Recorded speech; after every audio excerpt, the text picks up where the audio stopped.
¿Qué tal? Muy buenos días, qué bueno que nos está acompañando. Sí, saludamos como todas las mañanas a nuestros amigos del interior de la República Mexicana, el Distrito Federal, las personas que nos siguen vía internet.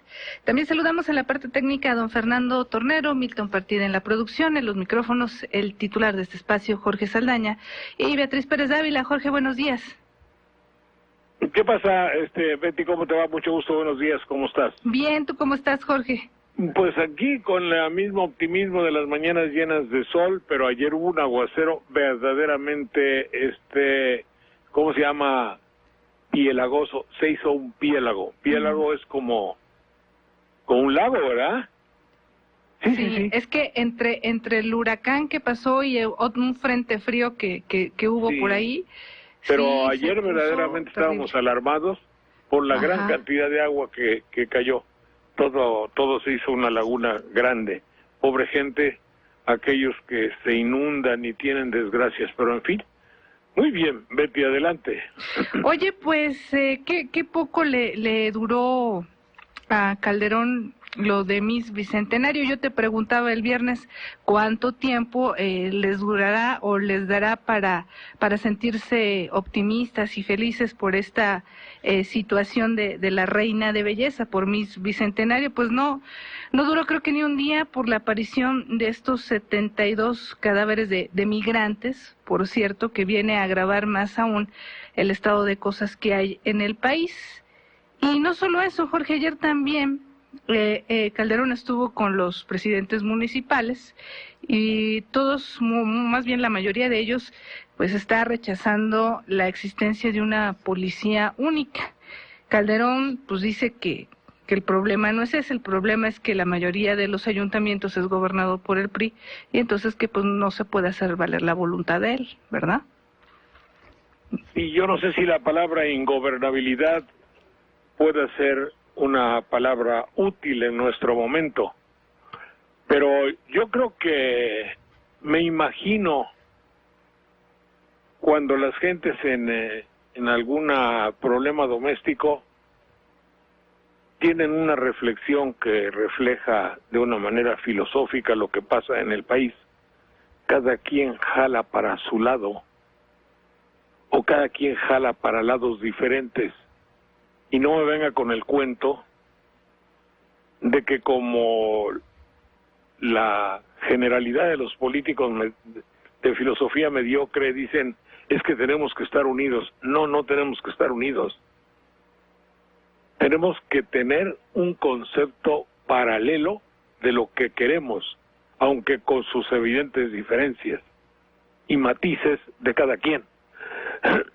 Lo que sucede es que se elude a propósito el meollo del problema. El meollo, búscame por favor la palabra meollo, sin dividir la palabra. ¿Le agarró? No. ¿En qué andas pensando, Jorge? No, hombre, no, en serio, o sea, vamos a hablar en serio. Sí. El corazón del problema no está en que haya una tripolicía, una tetrapolicía, una pentapolicía, 5 policías, o una unipolicía. El problema fundamental es que la que haya, o las que hayan,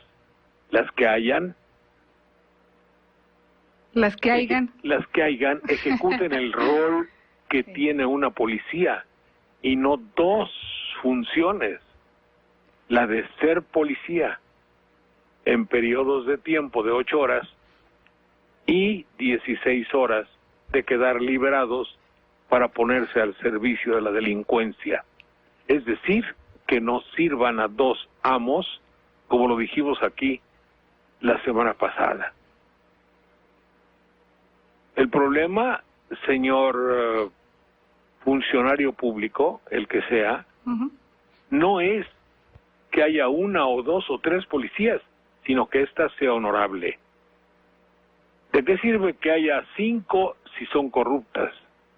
¿O 3 son corruptas? ¿De qué sirve que haya una si esta una se le puede dotar de los implementos o armas más sofisticadas, mientras cobre con unos y con otros no funcionará. El meollo del asunto, como decía yo, que es la médula, el fondo, el juicio primario, lo que es el entendimiento, el seso, el cerebro, digamos, según la Real Academia, eso es el meollo. Bueno, el meollo del asunto no está en la 1, 2 o 3 policías, sino en la honorabilidad. Y a mí me parece muy peligroso que se enojen y se encabriten porque, no, que pues vamos a luchar hasta el fin y tal. No, el problema no es luchar hasta el fin. El problema es cómo luchar. Y hasta el momento actual, estamos luchando verdaderamente para destrozar el país. ¿Cómo va a ser posible que una funcionaria pública que dirige el Departamento de la Migración sea un Zampayo multiplicado? Bueno, no la señora. Pues yo prefiero 1000 veces que Zampayo arme una gritería, amenace, tenga actitudes xenofóbicas y los vista de rayas, pero no hace masacres. En México decimos que somos y que creemos en la Constitución y la no discriminación. Y estamos en contra de la xenofobia y reclamamos derecho cuando estamos matando gente para extorsionarlos.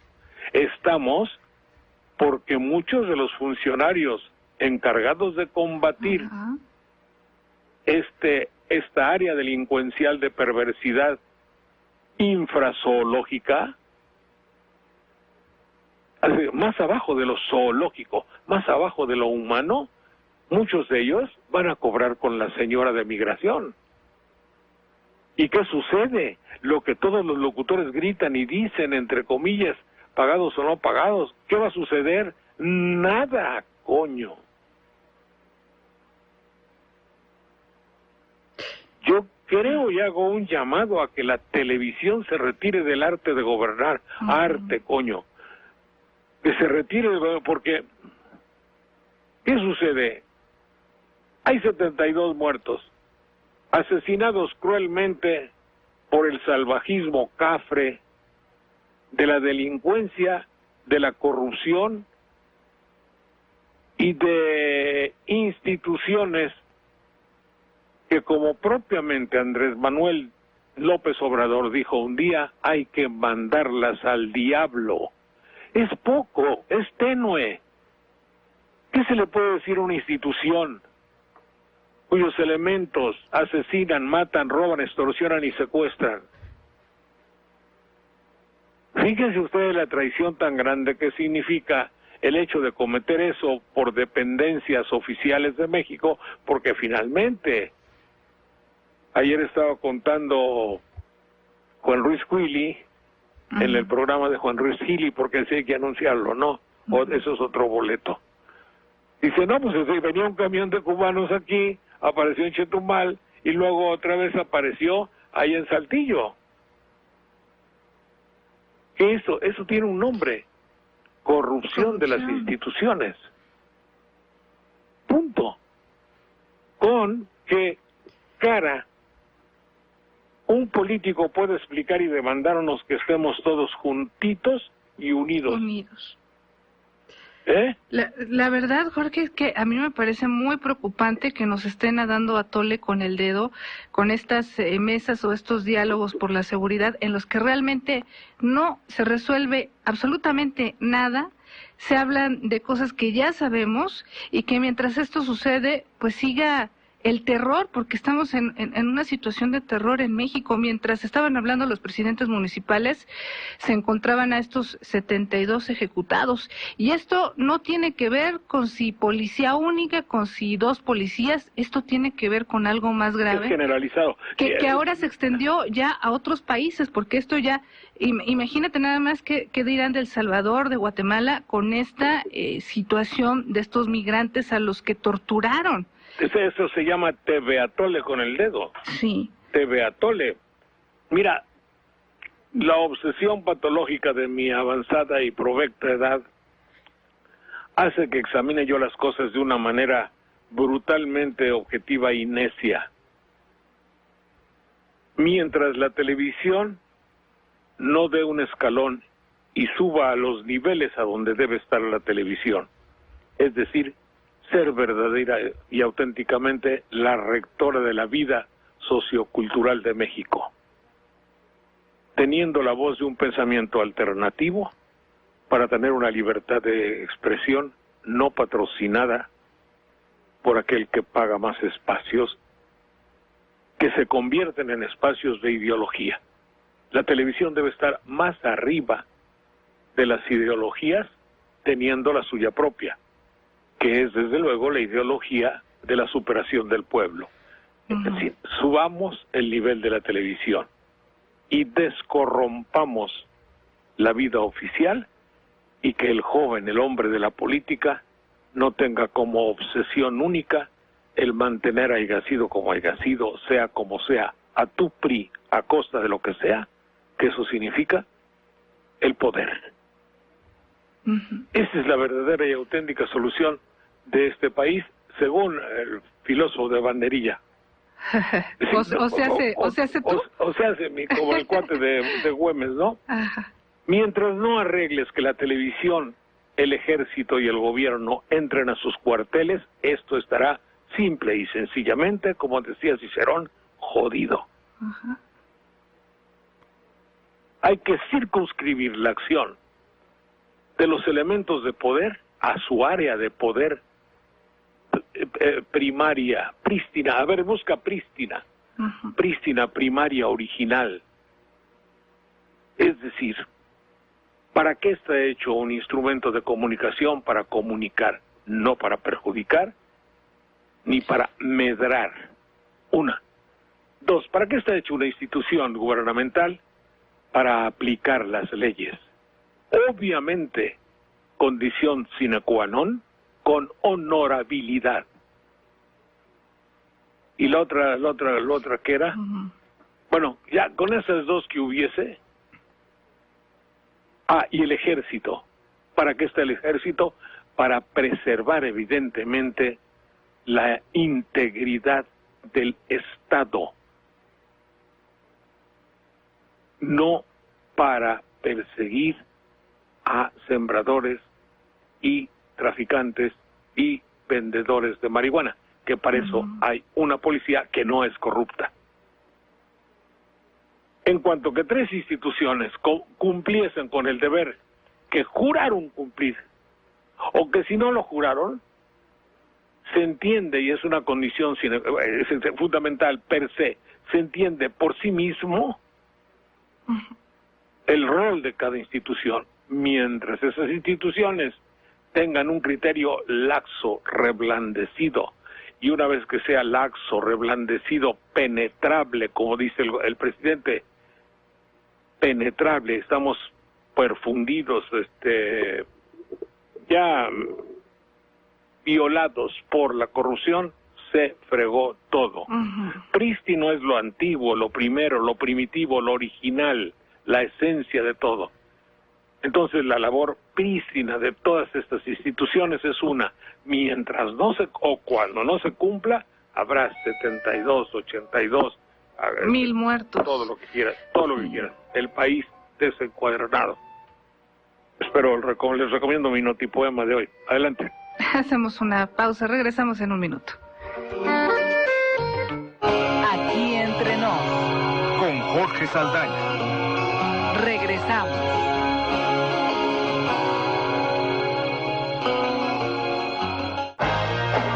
Aquí entre nos. Con Jorge Saldaña. Continuamos. Estamos de vuelta a los números telefónicos en cabina 5518-7760 para el Valle de México, 01800-581-8248 para el interior de la República Mexicana. Pues efectivamente, Jorge, yo creo que no hay una normalidad en el país y eso es lo que nos preocupa. No hay normalidad porque obviamente el hecho de que existan 72 muertos, 80, lo que sea, pues es una situación grave que no se resuelve con la forma de si atacamos con una policía, con dos, con un arma, con el misil Morelos Bicentenario, o si nos quedamos todos haciendo una estrategia, que realmente no hay estrategia. Si hubiera habido estrategia no estaríamos en esta situación. No es normal que en el país existan 7 millones de ninis, de jóvenes sin empleo. No hay una normalidad en este país, y lo grave es que las acciones van encaminadas a seguir en este rumbo, lo que me parece es una situación dictatorial. Fíjate, por ejemplo, ahora que hablas de los ninis. Sí. Cuando tú dices hay 7 millones de jóvenes que no tienen posibilidad de estudiar. Es que no es normal. Por otro lado, tú dices, el maestro Lujambio, director de la Secretaría de Educación Pública, se disgustó con los que no aceptan las celebraciones del Bicentenario, o los que criticamos la manera de celebrar el Bicentenario. El maestro Lujambio hace una canción de rock and roll para el Bicentenario, y todo eso se arregla con una declaración de Lujambio muy juvenil, con la propia, ¿cómo se llama esto?, con la prestancia de la juventud, y se acabó. Pero los 7 millones de muchachos que no tienen que hacer se quedan ahí. Y no hay una sola mano que diga qué hacemos con ellos. Y no hay un solo medio de comunicación, ni televisivo, ni iPod, ni computadora, ni cinematógrafo, ni iglesia católica, ni nadie que diga qué hacemos con esos jóvenes, porque aquí lanzamos entre esto y lo otro la idea de hacer una universidad nacional emergente. Porque si no, porque es cierto, y no lo van a arreglar con campos deportivos para que jueguen fútbol, coño. El torneo bicentenario. Luego, a ver, luego la ambición, a ver quién saca raja. Vamos a aglutinar a 7 millones, son 700,000 equipos de fútbol, y luego vamos a vender. De a 1,000 la inscripción. A inscripción, y vamos a venderles pelotas, y vamos a venderles zapatos, y que haya un concurso Bicentenario TV de televisión. Para el fútbol no es la solución para la problemática de la juventud mexicana. Pero luego, al decir 7 millones de posibles seguidores de mi amigo ¿cómo se llama? El chaparrito de Puebla. ¿A quién? El locutor, bueno, el comentarista de fútbol. Sí, Ángel Fernández, ¿no? No, Ángel Fernández. ¿Cuál? Era el viejo. Entonces no sé quién. Bueno, y el otro, Luengas, pobrecito Luengas, ya se murió mi paisano. Bueno, entonces, ya te digo, luego abren las fauces para acarrear algo, y luego el político se adorna. Tenemos que hacer que esa juventud, por medio del deporte, y cuando dicen deporte no están pensando en una carrera de 100 metros, cuando dicen deporte están pensando en el fútbol, pues yo interpreto. Bueno, total, no hay nadie que se ocupe de eso. Y el señor Lujambio, bien gracias. Ensayando con Sintex su canción, Charalá. Oye, ¿por qué critico si yo también tengo canción? No debo criticar. A ver, tú corrígeme. Tú tienes. Pero es que tú no tienes así estribillos de... No, chalala, me encanta, chalala. Pero de todas maneras no debo criticar porque perro no come carne de can. ¿Me entiendes? Pero yo sí puedo criticar. Tú sí mientes. Bueno, ya. Oye, pero ¿sabes qué me dio? Aparte de todo, mucho coraje de Lujambio, que está diciendo ahora, y mira que yo no soy feminista, pero dice que de esos 7 millones de niñas, de jóvenes, que como la mayoría de ellos son mujeres, pues no hay problema, porque están en el hogar haciendo labores de amas de casa. Ve nada más que poca, o sea, como son mujeres no hay problema, ahí que se queden en la casa. En realidad no tiene la culpa Lujambio. Hay un viejo proverbio que dice, bueno, no me acuerdo cómo dice, pero no tiene la culpa. No es un proverbio xenofóbico. Creo que dice, no tiene la culpa Lujambio, sino quien le escribe los discursos. Fíjate qué bonito lo arreglé, ¿no? Sí, quedó bien. Pero qué barbaridad, pues digo, en serio, pues hay que ver en serio para qué sirve cada quien. Fíjate que tenía yo algo que decirlo y si no se me olvida. Ha habido dos, tengo 3 proposiciones a todo dar. Bueno, no 3 proposiciones. 2 que pueden considerarse como una crítica, pero eso es lo que hace el hecho de que estemos desubicados. Ubi debe ser un proverbio latino, ahorita te digo, y significa ¿dónde? A ver en el diccionario latino qué significa ubi, con B grande. Entonces, desubicado significa no tener el concepto claro de las circunstancias donde yo estoy. Eso obviamente, todo eso todo lo entendemos. Pero el saber dónde se está, con quién se está y qué actitud hay que tener, dependiendo de las circunstancias donde te encuentres, es un arte muy especial. Yo nunca lo manejé de joven. Siempre metía la pata, siempre decía lo que no decía, siempre la regaba.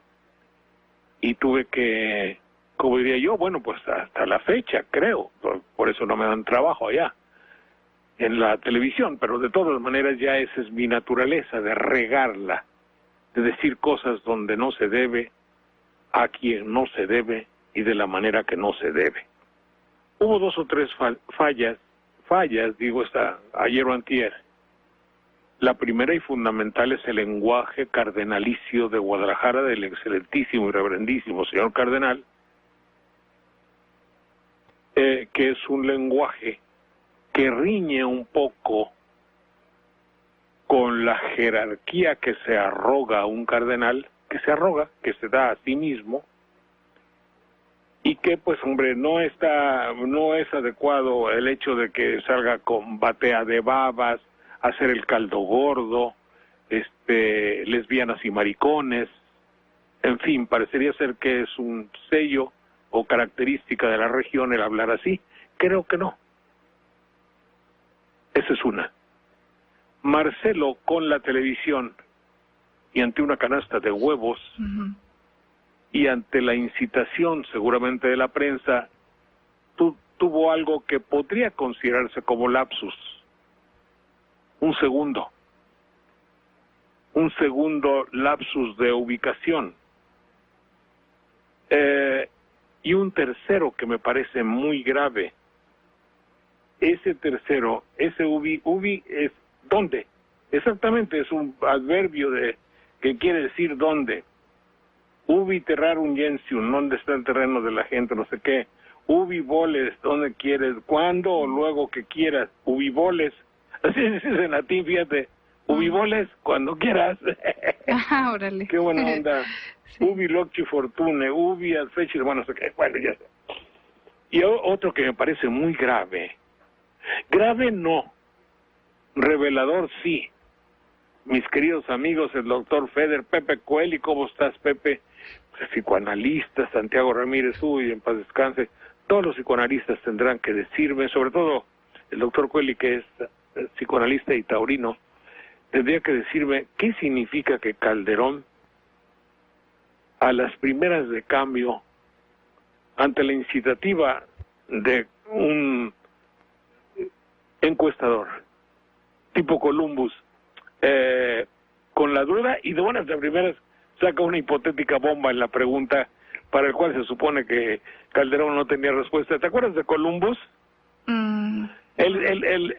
El detective aquel que se ponía la mano, que, bueno, mucho gusto, levantaba la mano, me voy, adiós, daba la vuelta, después reflexionaba, volteaba y decía, ¿dónde estaba anoche a las 8 de la noche? Mole. Y el otro güey se queda así, ¿me explico? Sí, no me acuerdo, pero sí. Columbus, sí. Bueno, entonces ante una encuesta de esa naturaleza, el presidente de la República puso como ejemplo de su gobierno una corrida de toros, donde hay 3 tercios y donde termina de tirarse a matar a fondo, palabras de él. Está grabado. Yo me quedé así, con los ojos cuadrados. Sí. Dije, cuño, me parece que el símil va más allá de lo incidental. porque se trataría de estar en el, aquí lo apunté, tercer tercio, emplearse a fondo y tirarse a matar para concluir con su periodo, es decir, su periodo presidencial, su sexenio,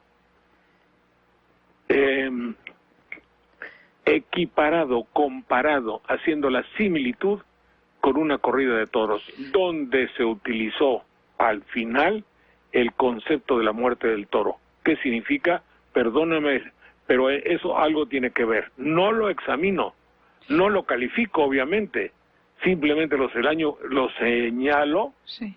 para que aquellos especialistas en la conducta, en la palabra, en el lenguaje fallido o no fallido, o en el estudio, me refiero seguramente que en la universidad, en los colegios de comunicación, se tendrá que examinar forzosamente. Un análisis de contenido del mensaje, sí.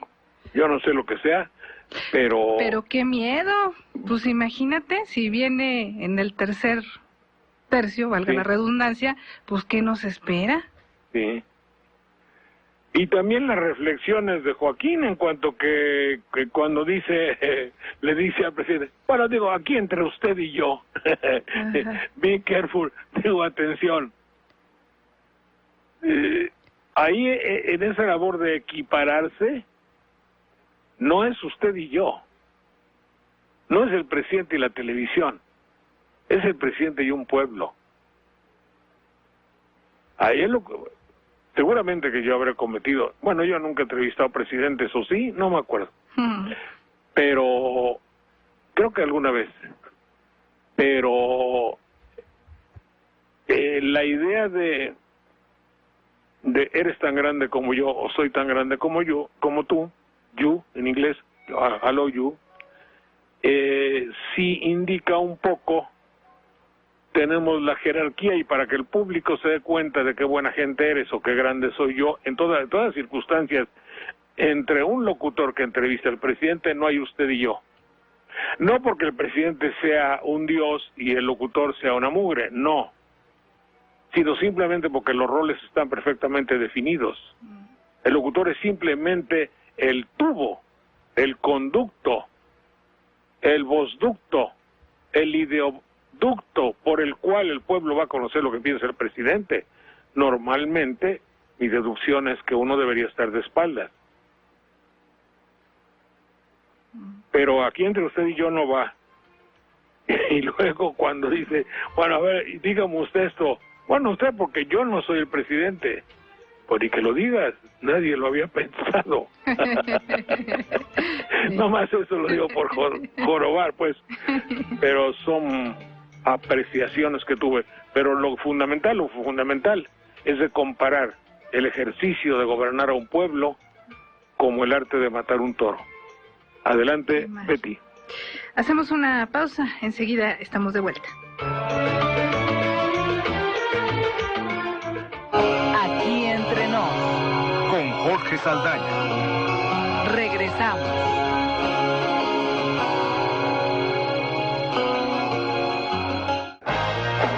Aquí entre nos. Con Jorge Saldaña. Continuamos.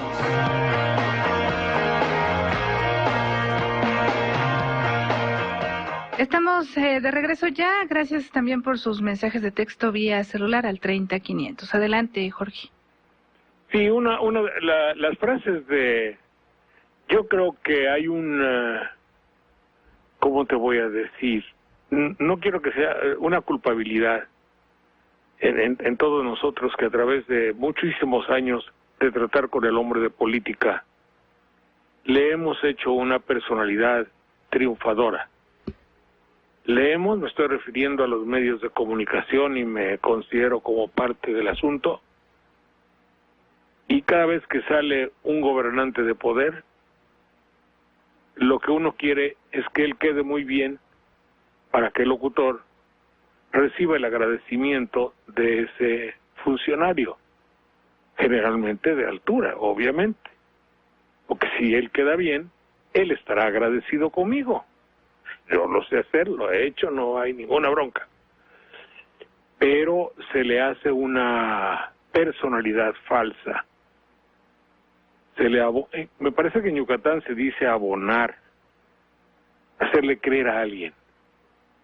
Y como uno es susceptible y obviamente tiene su gran dosis de dos cosas, de ignorancia y de vanidad, la vanidad se siente exacerbada, alimentada y abonada por aquello, y después uno se convierte en algo fuera de normalidad.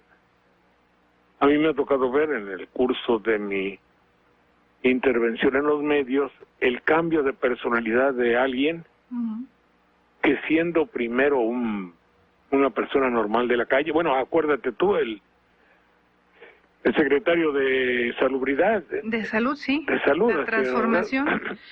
Era un caballero tímido, un empleado timorato, ensimismado, encerrado, introvertido, y de buenas a primeras un personaje. La televisión lo cambió fundamentalmente. No sé, si ustedes me lo preguntan, él en sí no cambió mucho, pero ahora sí, como dice Felipe Calderón Hinojosa, la percepción que se tiene de él cambió, ¿cierto o no? Sí, ¿no? Todo un personaje. Todo un personaje, bueno, muy bien. Así cambian a los hombres fortuna, televisión y tiempo. Por eso yo creo que también Marcelo ayer, ante la presencia de la tele, tuvo ese cambio de personalidad. Obviamente, había tele, había periodistas. Ajá. Y había que hacer noticia, punto. Sí. Pero a propósito de eso, quiero concluir y dar la receta para el cardenal. Amigos de Guadalajara, no vayan a cortar el programa porque les tengo una pequeña bomba que va a servir mucho. No es crítica al cardenal, es solucionarle los problemas. Pero espérate, ¿estaba yo hablando de qué? A ver, una cosa... de la personalidad que cambia. Sí, ante decir, los medios de comunicación. Nosotros en la televisión hacemos que cambie la personalidad del entrevistando, que es la persona que el locutor entrevista. Entonces, ¿de dónde el presidente de la República, no digo dicho sea con todo respeto, porque no es faltar al respeto, habla o menciona en México un escenario de victoria? ¿Dónde? ¿O de qué? Ahora entro en duda. ¿Es considerada una victoria la inflación? Es pregunta. ¿Es considerada una victoria, qué más será, la fiesta del Bicentenario? Que el peso se mantenga hipotéticamente así, ¿es una victoria? Es una victoria para un núcleo de población. La mayoría en México no tiene en su mente cotidiana ningún escenario de victoria. ¿O sí, Betty? No. Dímelo en serio, ¿me equivoco? No, es que no sé, es la percepción de él y de ese grupo de Es la percepción de él y de la televisión, no de él, perdóname. Es la percepción que le conviene a la televisión, obviamente. Por eso te estoy diciendo que la televisión, en algún caso, que los tres factores, gobierno, televisión y ejército, mientras se dejen normar y cada quien regrese a sus cuarteles, México funcionará. Es una idea, ¿no? Bueno, adelante, Betty. Lo malo que esa percepción a los demás nos está dejando, pues, en una situación, te digo, de terror, de incertidumbre y de no saber qué hacer, porque cuando termine el sexenio, porque él dijo que va a continuar su guerra hasta el final, pues él se va y los que nos quedamos, ¿qué vamos a hacer con crisis económica, sin empleo y con una violencia que no para? Porque no va a parar. Pues ese es el asunto. Bueno, adelante.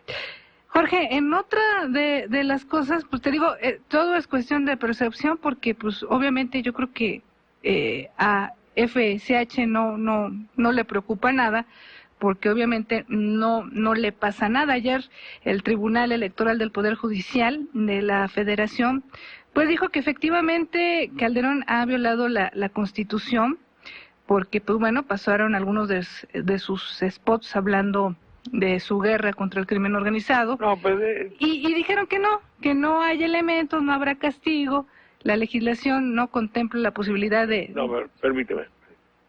Acusar. Búscame en la Biblia, por favor, Sí. en los evangelios, o que alguien sea tan gentil en mentarnos por no saber dónde.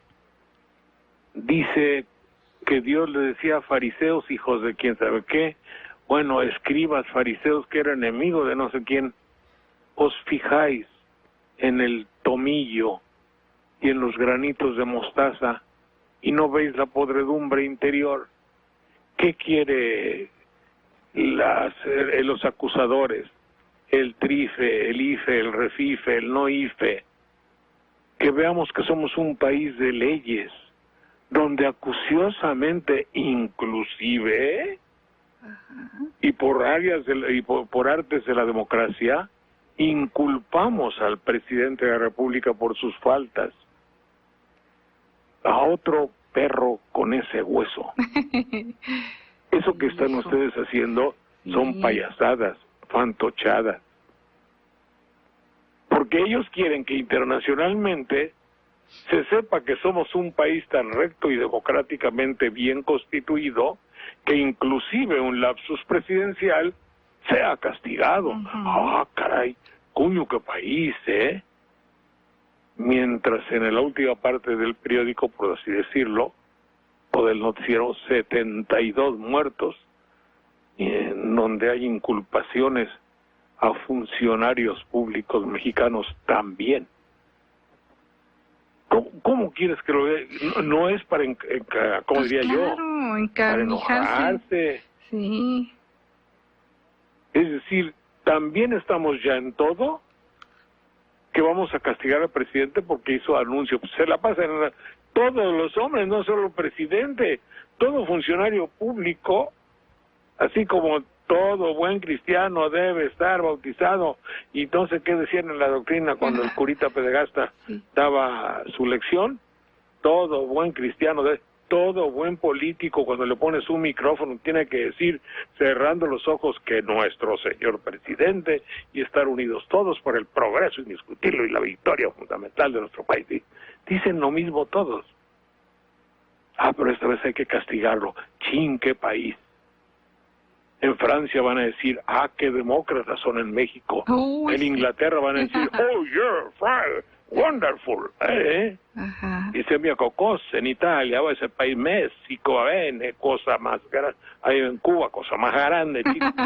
No, hombre, por favor, bueno, vayamos a otra cosa, mi querida Betty. Pues así están las cosas, Jorge. ¿Tienes alguna otra? Sí, tengo otra.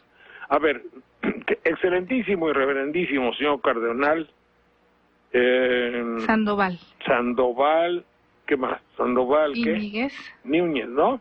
Juan Sandoval Íñiguez. Juan Sandoval Núñez, no. Íñiguez. Ajá. Excelentísimo y reverendísimo señor cardenal Juan Sandoval Íñiguez. ¿Qué le parece a usted si haciendo una labor y un ejercicio espiritual, una mirada interior hacia las fibras de un corazón que late, unido con los sentimientos de la religión fundada por Cristo nuestro Señor? Cuando andaba por los campos, ahí pones tú los campos que hayan sido Nazaret, donde quiera, predicando su palabra y la palabra de su divino Padre, predicando el perdón, el amor, la justicia, la bondad, el bien y el amor. ¿Qué le parece, señor cardenal, si el domingo en la mañana viene usted a México, se echan un tú por tú ahí, un brindis con el cardenal de México, celebran misa y se echan un medio fajo de Oporto o de Lágrima Christi, creo que se llama el vino, dicen la misa y después ambos, fíjate que no digo ambos dos, atraviesan el Zócalo ante la expectación de todo México y van a decirle a Marcelo, que previamente ya estuvo citado ahí y que está con sus achichincles, y le dicen, Marcelo, perdona por las palabras que te dijimos. Dios, Cristo, cuyo sentimiento de humildad lo llevó a lavar los pies de sus discípulos. Y él, con su magnitud inconmensurable, se agachó con jabón, Colgate, a lavar a los discípulos sus pies, dándonos una muestra de humildad que nosotros, aquí mi compis, el cardenal y yo, seguimos. Hagamos las paces en vías de que el perdón que nos enseñó nuestro maestro se difunda por todo México, y te solicitamos amablemente que olvides todo y que seamos buenos amigos, atendiendo a la Constitución de este país por el bien de él. Venga, un abrazo, Marcelo. ¡Coño! No creo que pase, Jorge. Hoy es cristiano, ¿no? Sí, sí, sí. Se rige por los mandamientos de Cristo. Yo se lo decía a un cuate que se enojó conmigo. Otro día les doy el nombre. Se enojó conmigo un cura porque le mencioné algunas cosas. Y le dijo, oye, sí, bueno, sí lo hice. Perdóname. ¿Qué te voy a perdonar, hijo de quién sabe qué? Y digo, be careful. Si no me perdonas, estás rompiendo con la esencia de tu larga vida. Estás renunciando. Yo te pido perdón de todo corazón. Porque le cambié el nombre, ¿no? Y les molestó mucho. Y le pedí perdón. Y lo convencí de que tenía que aceptar mi perdón y olvidarse de mi ofensa, puesto que él tiene que seguir a Cristo, obvio. Entonces yo le estoy dando al excelentísimo y reverendísimo y nunca bien ponderado cardenal Núñez Íñiguez de Guadalajara. Santo Grial le dicen ahí, que los cómicos le dicen Sandoval. Sandoval, decirle, pida perdón. Llegará, no quiero que sea, pero será como una ofrenda, como un cordero que ofrece en barbacoa a Cristo, así para decirle, te ofrezco el hecho de quebrar mi vanidad, recurrir a la modestia, recurrir a la humildad, palabra no escuchada ya en este país. Fui humilde y pedí perdón. Órale, cardenal. Y obviamente Marcelo tendría que perdonar, ¿eh? Nobleza obliga. Adelante, mi querida Betty. Vamos a un corte, regresamos. Aquí entre nos. Con Jorge Saldaña. Regresamos.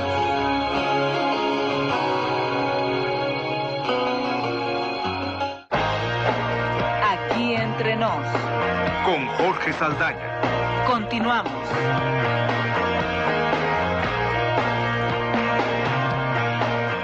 Estamos de vuelta, Jorge. Llamadas del auditorio rápidamente. Mario Chávez, que nos escribe a través de la página de notipoemas.co.cc, dice: don Jorge, le envío un caluroso saludo al tiempo de reconocerle su inteligencia y talento. Hombres como usted se necesitan cada vez más en nuestra patria. Saludos, de Mario Chávez. Muchas gracias, Mario. También Ana Patricia Rodríguez de Coyoacán dice: estamos organizando una convivencia, señor Saldaña, para el día 15. Ojalá que ustedes dos puedan venir a dar el grito. Pues gracias, Ana Patricia. Adelante. También dice: hola Jorge, buenos días, soy Alfonso Pérez Altamirano de Pachuca. Felicidades por su programa. Ojalá López Obrador esté preparando algo para este 15. Espérate, que López Obrador va a estar al ratito. ¿En dónde? En la UNAM, en la Facultad de Economía, en el auditorio Narciso Basols. A las 12 va a ir Andrés Manuel, por allá los que andan en la UNAM. Auditorio Narciso Basols, a las 12, Andrés Manuel López Obrador. Adelante. Julia Kluck nos llama de Magdalena Contreras: los cardenales siempre que atacan a cualquier persona dicen que el pueblo los discrimina por su religión. Cuando a mí Norberto Rivera me atropelló, su demanda para lavarse las manos fue que yo lo discriminaba. Ahora que Sandoval Íñiguez se le suelta la lengua, acusa a Marcelo y por discriminarlo. Ellos apedrean y esconden la mano. También dice: señor Saldaña, ¿qué opina de la ignorancia de un actor de Cristian Castro, que dice que los héroes de la independencia son Octavio Paz y esa chica Sor de la Cruz? Sí, hay dos cosas muy importantes en esto. Evidentemente la televisión nunca se ha preocupado por examinar, por ver, por valorar y jerarquizar los valores auténticos de la gente que fabrica. Es decir, nunca no hay nadie que pueda decirle a alguien, oye, tienes una cierta responsabilidad. Pues son muy pocos los actores y actrices que se distinguen por pensar o por intentarlo. El mundo de la actuación y del mundo de la farándula, como le llaman, les hace que vivan de su trivialidad. Y la trivialidad se convierte en trascendente. De tal manera que alguno de los hombres de la televisión, o de las mujeres de la televisión, o de los jóvenes de la televisión, usan el presente histórico. Y entonces dice, yo, estando de vacaciones en Acapulco, voy, compro chiles, compro esto, como chiles en nogada, voy a Puebla, compro camotes y me vengo para mi teatro. ¿Me entiendes? Para ellos viven sus 24 horas son 24 horas de éxito y de victoria. Es como los políticos de victoria, ahora que hablamos de victoria. Y nunca les da ningún interés por saber nada más. Para este joven Castro, que no conozco, Sor Juana Inés de la Cruz es esta chica, eso es lo que jode, que le llama esta chica. Esta chica, sí. Esos son los valores de la cultura que tenemos en México, la cultura general, y esos son los ídolos. Yo me acuerdo cuando Juan Gabriel, ya que triunfaba siendo un hombre de tanta inteligencia, de tanta inspiración musical, de tanto talento natural, se jactaba. Y Raúl Velasco y él hacían como un mérito excepcional el hecho de que decir, y no ha leído ni un solo libro en su vida. Y ya compone canciones así. Entonces, la televisión ha hecho que el joven mexicano se sienta orgulloso de su ignorancia. Tú pregúntale, y estoy seguro, digo, oye, ¿quién no sabes quién fue Sor Juana Inés? No, cuatito, ¿y qué? Sí, yo sé quién es Paris Hilton. ¿Cuál es tu problema? Sí, yo les he preguntado, ¿has leído a Saramago? ¿Quién es ese güey? Por eso te digo, para ellos no saber es un timbre de orgullo. Entonces eso es de un peligro total, es la desencuadernación, forma parte de la desencuadernación del país. Entonces, así los creó la televisión y así los hizo. Pero, ya es tarde, Jorge. Déjame tantito para mi notipoema, que está muy cotorro hoy. A ver, ¿dónde está? Ya ni modo, ya nos salimos de allá para la masacre de 72 hermanos. Que los muertos entierren a sus muertos. Lo dice tenebroso el Evangelio. El país convertido en un sepelio es un campo famélico y desierto. No hemos llegado aún a ningún puerto. Navegamos por años y sexenios. Los discursos son frases de bohemios. Nuestro ánimo fenece y está yerto. Se ha confundido todo. Los hermanos tienen sed de venganza, sed de sangre. Y hoy me pregunto, ¿en qué país estamos? Por caminos oscuros transitamos. O es Caín el que mata, o es el hambre. Apaga ya la luz, cierra, nos vamos. Gracias, Jorge, hasta mañana en punto. Hasta de mañana, las 10. Betty, mucho gusto. Tú bien lo sabes, capullito de Alelí. No hay en el mundo para mí otro capullo de Alelí.